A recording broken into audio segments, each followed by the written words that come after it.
आप सभी को मेरा नमस्कार।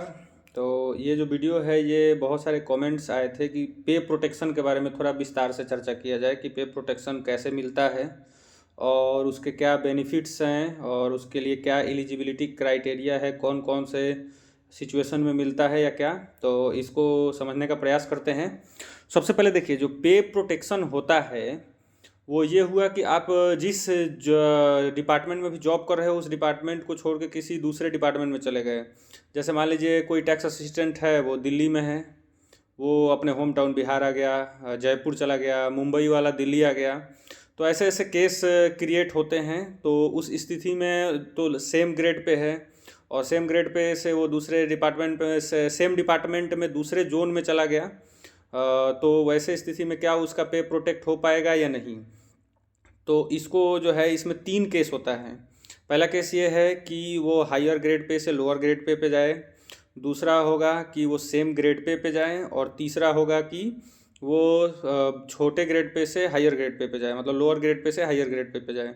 तो मैं आपको बता दूं कि इसमें जब अगर कोई व्यक्ति हायर ग्रेड पे से लोअर ग्रेड पे जाता है, सपोज कोई व्यक्ति 4600 ग्रेड पे में जो है साउथ में फंसा हुआ है और उसको जो है इस बार सीजीएल दिया, तो उसको लग रहा है कि मुझे फिर इस बार 4600 ग्रेड पे ही मिलेगा, लेकिन मुझे जो है फिर साउथ ही मिलेगा। तो फिर वैसे स्थिति में तो उसका वेस्ट हो जाएगा।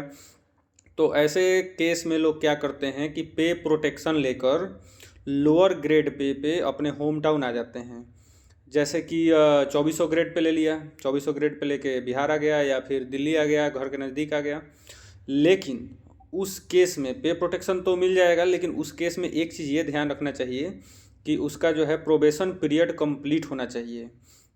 क्योंकि अगर प्रोबेशन पीरियड कंप्लीट नहीं है तो कभी कभी क्या होता है कि रूल के जानकारी के अभाव में लोग जो है आपको पे प्रोटेक्शन दे तो देते हैं, लेकिन बिना प्रोबेशन पीरियड कंप्लीट हुए जिस दिन कभी भी अगर सैलरी ऑडिट होगा तो ऐसे केस में ये होगा कि सैलरी ऑडिट में आपकी वो गलती पकड़ी जाएगी और आपसे रिकवरी होगा, और रिकवरी होगा तो 1% पर मंथ, 1% पर मंथ यानी कि 12% का आपको उस पर इंटरेस्ट भी देना पड़ेगा। इसलिए ये गलती कभी ना करें पे प्रोटेक्शन लेने के कंडीशन में, चाहे वो सेम ग्रेड पे हो या फिर हायर से लोअर ग्रेड पे हो। दोनों ही केस में कभी भी ये गलती नहीं करना है, आपको इस चीज़ का विशेष ध्यान रखना है। नहीं तो ऑडिट होने पे जो है ये केस में दिक्कत आ सकती है। तो इसलिए कोशिश कीजिए कि लियन लेके जाएं, और लियन जब मिल जाए तब आप पे प्रोटेक्शन का फ़ायदा उठा सकते हैं।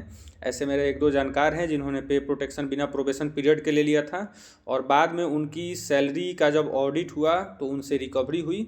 तो इस चीज़ का विशेष ध्यान रखें, ठीक है। बाकी कोई समस्या होगा तो हम लोग डिस्कस करेंगे, आप कमेंट बॉक्स में बताएं।